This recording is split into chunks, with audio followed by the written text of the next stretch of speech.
Venture Deals by Feld and Mendelson. Picture this. It's 1957. The world is buzzing with the dawn of the space age, but personal computers? Pure science fiction. Two brilliant engineers, Ken Olsen and Harlan Anderson, have this wild idea to build smaller, more interactive computers. They pitch everywhere, but investors keep shutting them down. Computers? They scoff. Even IBM is barely making money in that game. Just when hope is fading, they meet George Dorio, one of the original venture capitalists. He sees something special. After a few conversations, he sends them a letter offering $70,000 for their little startup, Digital Equipment Corporation. The catch? He wants 78% of the company. Imagine that moment. You've been rejected by everyone. This is your only lifeline, but it costs almost everything. They took the deal. Fast forward 11 years to 1968. DEC goes public and that $70,000 bet.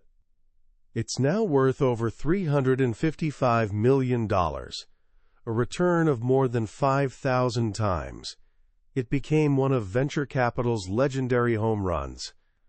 That simple letter from Dorio was the grandfather of what we now call a term sheet. But today's version isn't a friendly one-pager. It's a dense, jargon-filled document loaded with mysterious phrases like liquidation preference, anti-dilution, and protective provisions. It's written in a secret language designed to protect investors, and if you don't understand it, you could lose control of your dream without even realizing what happened. For decades, this world stayed shrouded in mystery. Then two venture capitalists, Feld and Mendelson, did something radical. They wrote the playbook. They pulled back the curtain and explained every term, every tactic, every hidden motivation. They called it Venture Deals, with the bold subtitle, Be Smarter Than Your Lawyer and Venture Capitalist. That's our mission today. Over the next while, we're diving into the wisdom packed in this incredible book. This isn't just for future founders of the next unicorn startup. This is for anyone curious about how big ideas get funded, how power gets structured, and how the high-stakes game of business really works. By the end, you won't just understand the words on a term sheet. You'll grasp the deeper human dynamics of economics and control that shape our world. So let's step into the heart of the deal. Before we can play the game, we need to meet the players. The world of venture deals isn't a simple two-person dance between entrepreneur and investor. It's a crowded floor, and knowing who's who keeps you from getting trampled. At the center stands the entrepreneur, the founder, the dreamer. As the authors remind us, without the entrepreneur, there's no term sheet, no startup ecosystem, nothing. If that's you, you're the star of this show. And you can't outsource the performance to your lawyer. You need to be in the driver's seat. Because this isn't just a transaction. It's the beginning of a long, often challenging relationship. Next up, the venture capitalist, or VC. They've got the money, but they come in different flavors. Think of a VC firm like a pyramid. At the top sit the managing directors or general partners.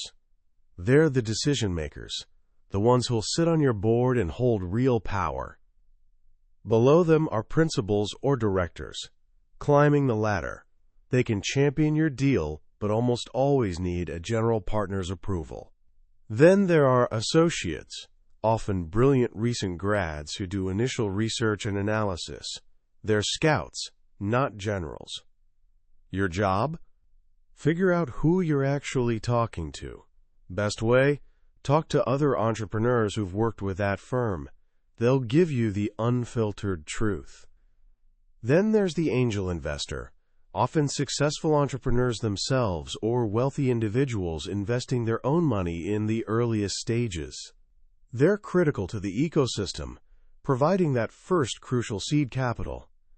But not all angels are created equal. Some are incredible mentors. Others might be less sophisticated and create headaches later. The authors offer gold here.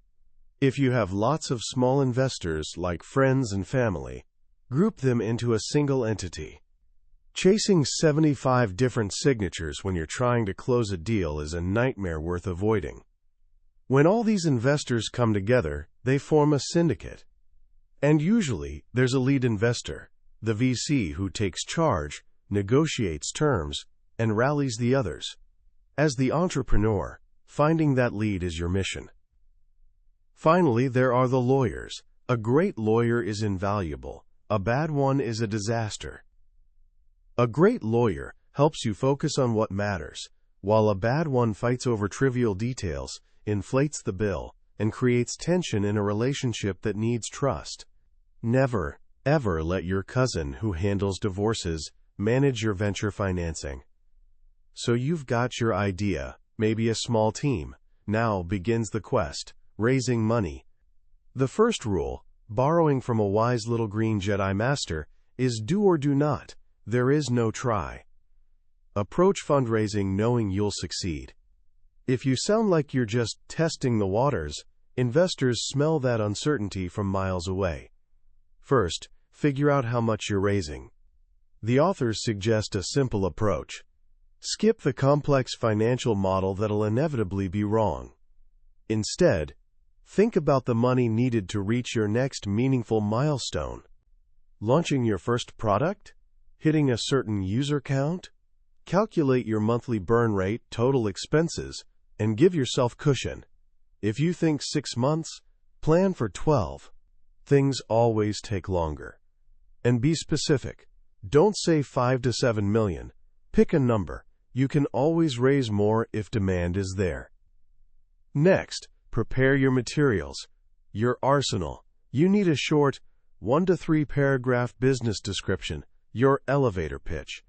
This forms the core email you'll send for introductions. Then comes the executive summary, 1 to 3 pages, crisp and well written. Your first real chance to make an impression. Tell the story. What problem are you solving? Why is your solution amazing? Why is your team the right one? What's the big vision? Finally, you need a presentation. Your slide deck. The authors make a brilliant point. Form matters. A well-designed, visually appealing deck signals quality, especially for consumer products. Not a designer? Find a friend who is. It pays for itself many times over. But the most powerful tool? A demo, a prototype, something people can touch and experience. The authors say they learn more from a 5-minute demo than a 50-page business plan. It shows you can build, not just talk. How do you find the right VC? Best way is a warm introduction from another entrepreneur who knows both of you. It cuts through the noise. But without that network, do your homework.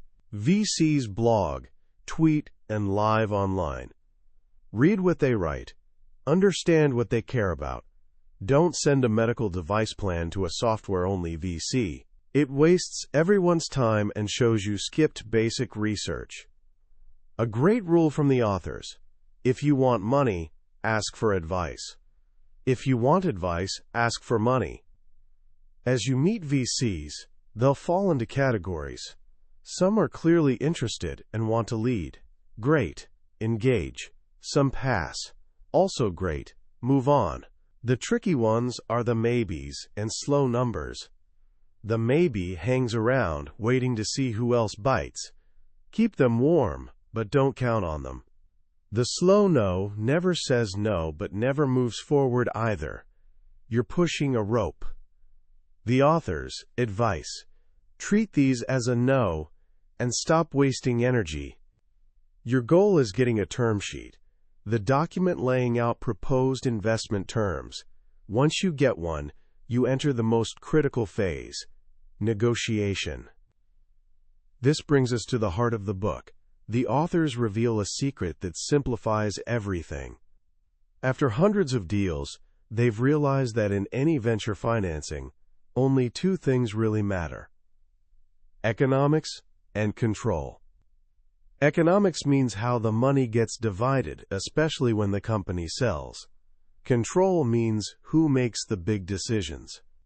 Every single clause in that dense term sheet falls into one of these buckets. If an investor fights hard on something that doesn't affect their economics or control, they're likely bluffing or inexperienced. This simple lens, economics and control, is your compass for the entire negotiation.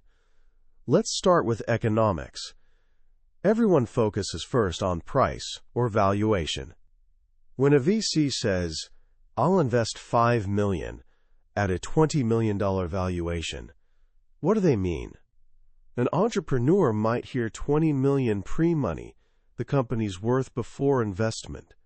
After $5 million goes in, it's worth $25 million post-money, and the investor owns 20%.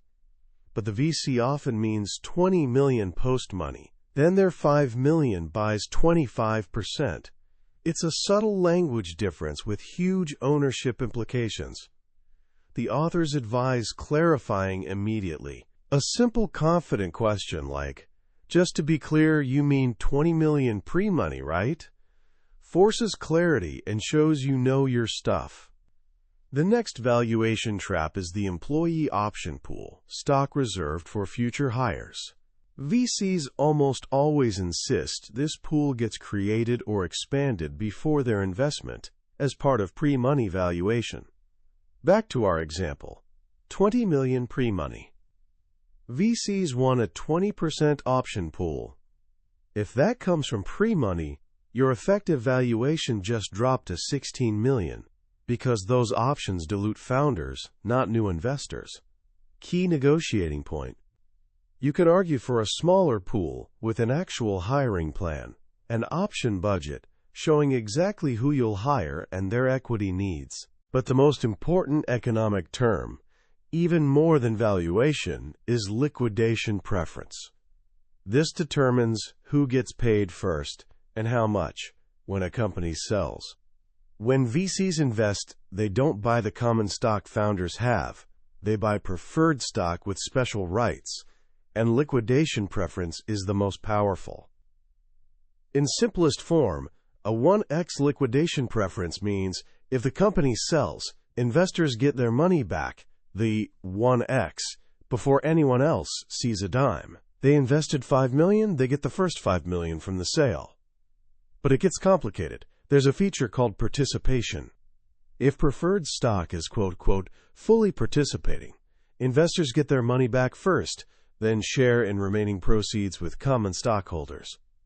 They double dip. Simple example from the book.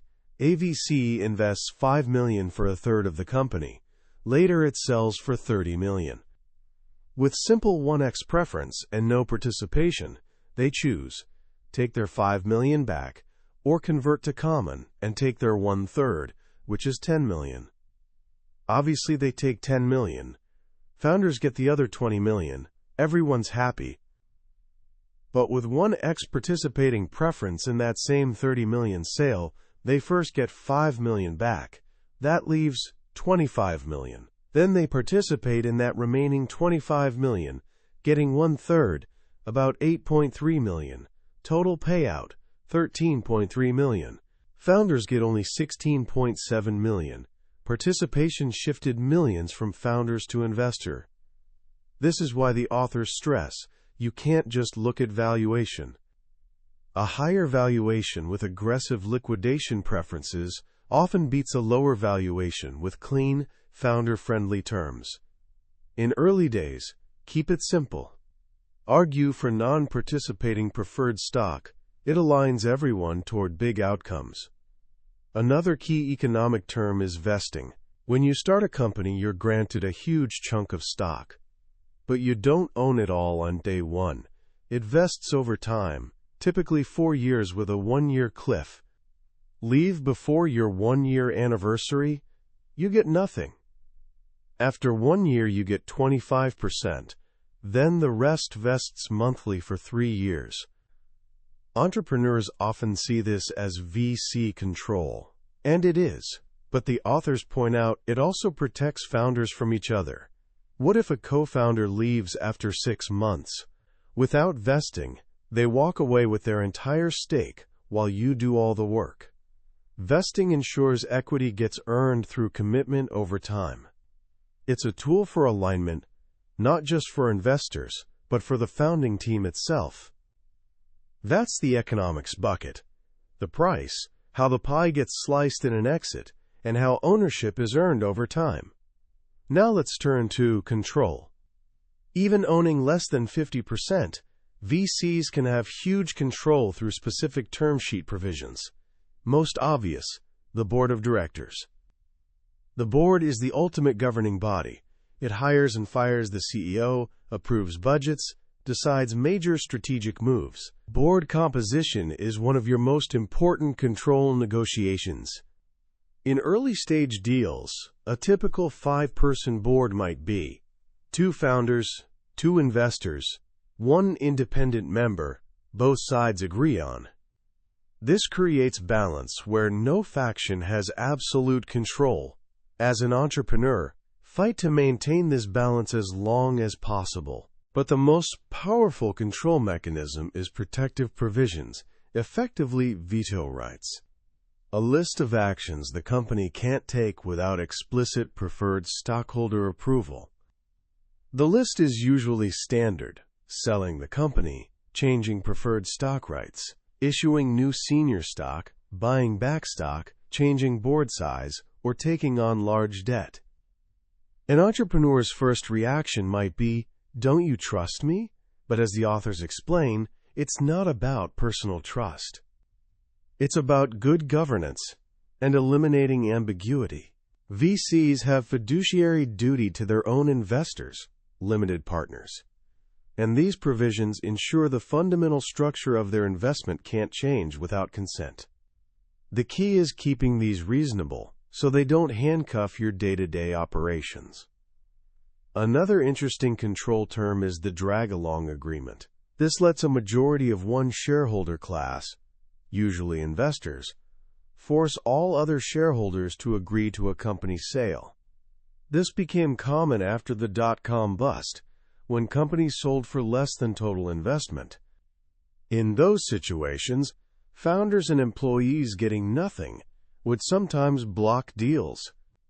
The drag-along prevents that, ensuring if investors holding majority risk decide it's time to sell, everyone goes along for the ride. So you've negotiated economics and control. The term sheet is signed. But to truly master this game, you need to understand what motivates your VC. This is where the book reveals how venture capital funds actually work. A VC firm has 2 primary income sources. First is the management fee. When they raise a fund, say $100 million, they typically take about 2% annually to run their firm. That covers salaries, office space, travel. This fee is guaranteed for the fund's life, usually 10 years, regardless of performance. But the real money, the money driving all behavior, is carried interest or carry. This is their profit share. After a VC firm returns all initial capital to investors, in our example, the first $100 million, they typically keep 20% of all profits above that. Say that $100 million fund becomes worth $300 million. The first $100 million returns to investors. That leaves $200 million profit. VCs get 20%, $40 million. The other $160 million goes to their investors. This is key. A 2x or 3x return doesn't move the needle for them. They're hunting for 10x, 50x, or even 100x returns, because those deals generate massive profits and massive carry. This is why VCs often push companies to go big or go home.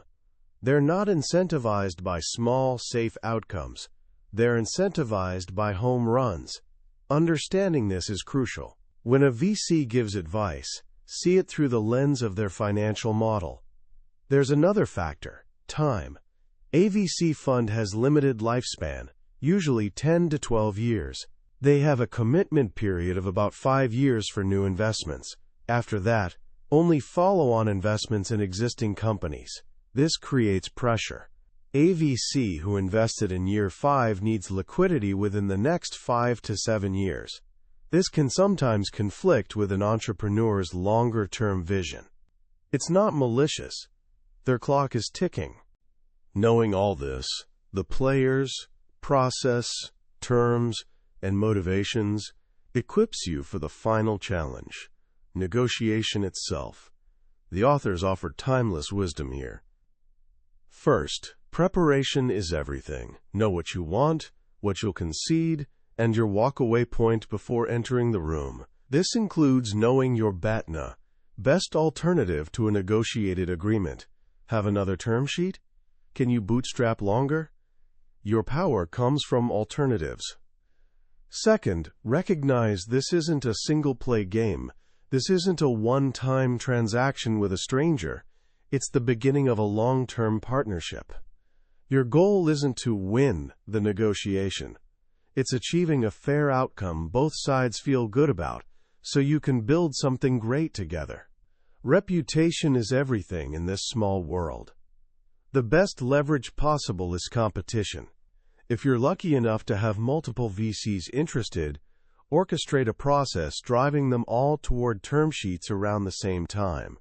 This puts you in a position of immense strength. But the authors caution: never lie or overplay your hand. Get caught, and you'll lose all credibility. Finally, the book touches on the other term sheet an entrepreneur might encounter, the letter of intent, or LOI, to acquire your company. This kicks off the sale process, and just like a financing term sheet, it's all about economics and control. Price is rarely just a single number. It might include an escrow, a portion held back for a year or two to cover unforeseen problems. It might include an earn-out, part of the price only paid if the business hits targets after acquisition. And it might include a management retention pool, money specifically to keep you and key team members around. All these affect actual cash you and investors receive. Deal structure matters too. Is it a stock deal, where the buyer acquires your entire company? Or an asset deal, where they only buy parts they want, leaving you with a corporate shell to clean up? The principles are the same. Understand details. Focus on what really matters. And negotiate for fairness. As we step back and survey the entire landscape Brad Feld and Jason Mendelson mapped out in venture deals, one powerful theme emerges, and it's not about money. It's about relationships. At its core, a venture deal isn't just a financial transaction. It's the beginning of a marriage, a long-term, high-stakes partnership between entrepreneurs and investors, bound by shared hope for the future. Like any successful marriage, it requires trust, transparency, and deep alignment of interests. The true genius of this book is demystifying complex legal and financial language so entrepreneurs can focus on what truly matters: finding the right partner. The valuation, liquidation preference, protective provisions. These are tools. They're clauses in the prenuptial agreement. They matter, and you need to understand them for self-protection, but they're not the relationship itself. The book teaches us the best investors aren't just capital sources. They're mentors, connectors, and partners there for you not just on sunny days, but stormy ones too. And you can often tell what kind of partner someone will be by how they negotiate. Do they act like a bully, trying to win every point? Or do they approach it collaboratively, seeking fair win-win outcomes? The negotiation is a preview of what it'll be like sitting with them in board meetings when things get tough. So what can you do with this knowledge today, even if you're years from starting a company? First, start paying attention to the language. Next time you read about a startup raising a Series A round, you'll know what that means. you'll understand the valuation they mention is only part of a bigger story. Just familiarizing yourself with this book's glossary puts you ahead of 99% of aspiring entrepreneurs. Second, start thinking in terms of economics and control. This powerful mental model applies to almost any partnership or agreement in life.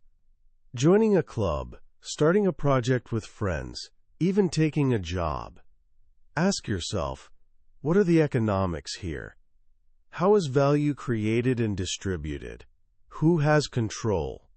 Who makes key decisions? Thinking this way brings incredible clarity to any situation. Third, and perhaps most importantly, understand this journey is a marathon, not a sprint. The authors emphasize startup community leaders must have long-term commitment, at least 20 years. This isn't about getting rich quick.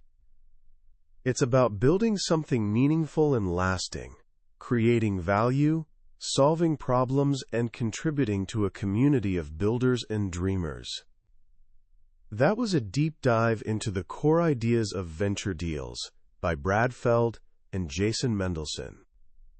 We've covered a lot, from players on the field to the secret language of term sheets, but honestly, a summary can only take you so far.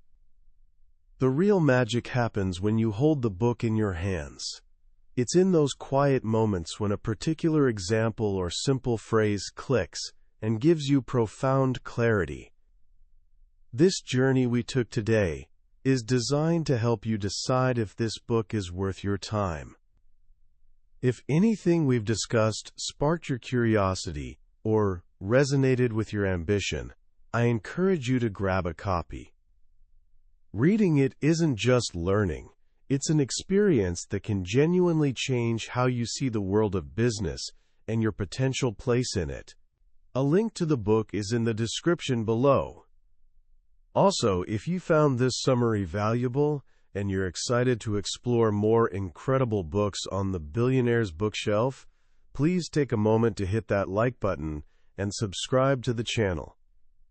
It lets us know we're on the right track and ensures you won't miss our next journey into another life-changing book.